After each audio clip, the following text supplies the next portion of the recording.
Hi everyone, it's me, Krylios, Team Racing Productions MC and producer. And joining me today, and we're so happy to have her here with us, is Sherene Joseph, who is candidate for ANC 2F05. Hey Sherene, how are you? I am wonderful. How are you? I am doing so good. I'm doing so good and so great to have you here with us. So great to have you here. Let's begin by, telling me a little bit about your background and why you've decided to run for ANC this year. Yeah, absolutely. I'm happy to. During my day job, I'm currently the senior events director for Washingtonian Magazine, which is a regional magazine. So we serve the DMV essentially. So we cover all things District of Columbia, Maryland, and Virginia. And it is a lifestyle magazine. And so I have been living in Ward 2 for the past almost 6 years or so. Over the past 6 years, as everyone says, like DC and beyond, honestly, DC's gone through so much change. And even living in Ward 2, I've seen so much going on around me. Yeah. Um, Through my day job, I've become more in tune with kind of what the day-to-day looks like in DC. And as a resident, I've always wanted to take advantage of everything the city has been able to offer.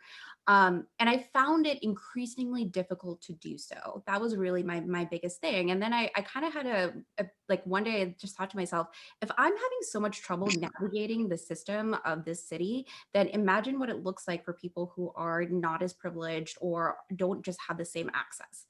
Yeah. And then I realized that as the past couple of months and the past year or so, just kind of watching things happening, I realized that I needed to step up. I needed to step up, not for myself, but to be a voice for people who just don't have that access.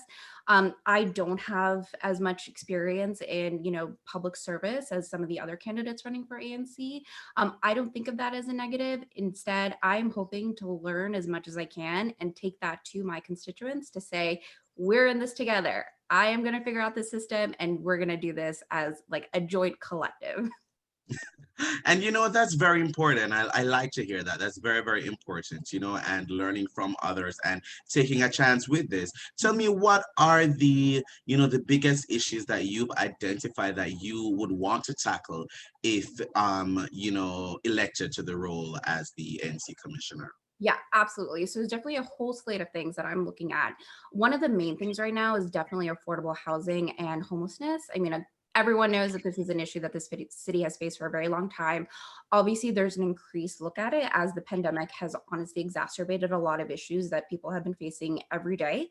But that comes with a lot of particular issues for Ward 2 and also within my ANC. So while there are, people who might look like they're fine, unfortunately, many of our neighbors are housing insecure. And what we'll see over the next 6 months, especially as winter hits, is that this could exacerbate issues where people are just not able to pay rent or able to keep their housing.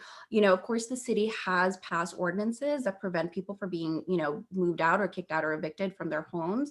But at the same time, like we just have to think about what the day-to-day looks like for a lot of these people. And that's not to mention the existing homeless population. So many of our unhoused neighbors are in a dire situation. And I want to be able to do something for them that's more concrete than, well, we have a lot of plans. A Yeah. couple of things that I'm thinking about, if as ANC is if my neighbors are seeing someone in a troubling state where they're, having an issue, I would prefer if they don't know who else to call, just to call me so that I can then put those people in touch with the right people instead of perhaps calling the police who might not be equipped to deal with those things or Yeah. calling, just like a general number that isn't going to get you anywhere and you're going to end up being on the phone for an hour. So I don't want to do that. I want to be able to get concrete help to people when they need it and where they need it. I think that's what's really important. So that's, I think right now for me, the biggest priority that I'm looking at for my particular SMD. Oh, very important, very important. Thanks so much for that. And with everything going on this year and this summer, it's been a big year. It's Been a it's journey. been it's been a journey. It has been a journey. Tell me what this campaign has been like for you during this, very pivotal year with an ongoing pandemic and everything going on. Tell me about that. Yeah, absolutely. I mean, I will say it's been interesting. I work in events, as I mentioned, and so I'm used to convening people. I'm sure as your entire team knows, when you bring people in a room together, there's just such a different atmosphere. You're able to like create that ambiance and connect with people on a personal level. Yeah. And for me, I know for sure it's been hard to kind of separate myself. Obviously, I'm trying to keep as safe as possible and socially distant. So I will say that's been an interesting challenge, like trying to reach people where they are.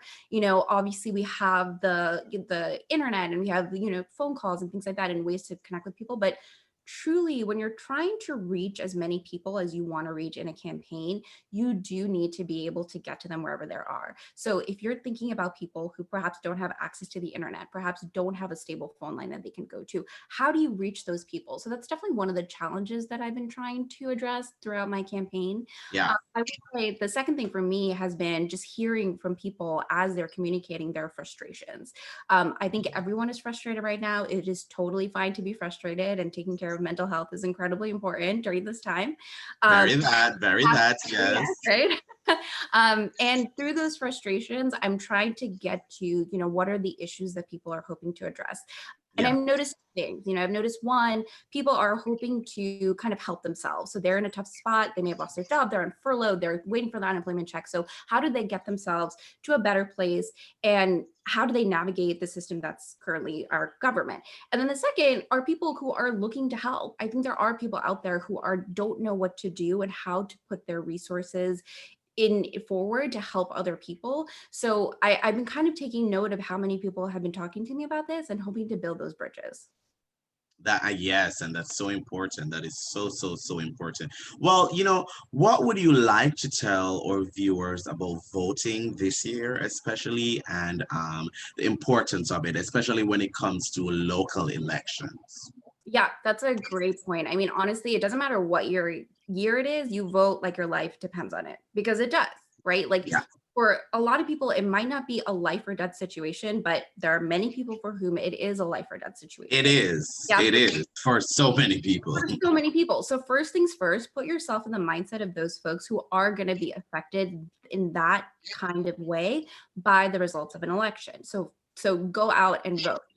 Also, it is a privilege to be able to vote. It is not something that it has been put upon you. It's not something that you should treat as a chore. It is truly a privilege to be able to vote. So think of it like that, right? Like when you think about, for example, standing in line for, a particular cupcake because you're like, oh man, I can't wait to get that. Think about voting like that. You get something really awesome at the end of it. You get your voice to be heard. That's really important. So that's, the first thing I would say. And then the second thing is when it comes to local elections, these are the people who will affect your day to day. Obviously, everyone gets so invested in a presidential election, as you should. You should know who's running and why they're running and why you want to support them. So that's really important. But when you look at local leaders, they're the ones who will impact your bus route, your child's school, whether you have whether a restaurant gets their ABRA license or not. Like these are the things that actually will affect your day to day. So having your voice be heard in those local elections is super important. One of the things that I've been saying in terms of my run for ANC is that ANCs, pure and simple, are there to make your life better. So it can be something as simple as seeing an overflowing garbage can on the corner of the street to, you know what, I need help with my unemployment and I can't seem to figure out the system. That is the range of things that an ANC is supposed to help you with. So take advantage of that by being able to vote for the people you want to see in those positions. We love that, and I agree. I fully agree with that. What about how can people, support your campaign, and how can they, follow you and keep up with what you're doing as the election draws nigh? Absolutely. That's a great question. I am everywhere I can be. I mean, I think in this day and age with social media and the internet and everything, I'm just trying to make myself as available as possible. So all my social media accounts are pretty much Sherene Joseph. That's on Twitter and Instagram. On Facebook, you can find me at Sherene for ANC. And the catch-all is my website, which is Sherene that's FORANC.com. There you'll find information on how to reach me. You can set up time actually where I will call you. I set up a link where you can just sign up for a 30-minute slot and I will call you. So you don't even have to make the effort. You just got to wait for my phone call. And then also my email, I'm Sherene at ShereneForANC.com. And, I think as a lot of people these days, I'm pretty quick on email just because, we are where we are. We're working from home. I can't just get up and go talk to people. So email has been a pretty primary way to get in touch. So I'm available. I want to hear from people. I want to hear what's top of mind for them. And this isn't limited to people who live in my SMD. If you live in Ward 2, if you live in 2F, I want to hear from you, because I want to be able to be a voice for people who may not feel that they have a voice otherwise. Very important. Very, very, very important. Thank you so much, Sherene, for joining me today. And thank you so much for sharing your views and sharing, this is a type of activism. So sharing that with us here. Thank you so much, Sherene. It's been such a pleasure. Thank you. I'm so honored to be on here today, and I really appreciate this. Thank you. And to our viewers, make sure that you vote, as well as all the things that Sherene said. Sherene's website and stuff will be in the description below. Thank you so much for watching. Bye, everyone.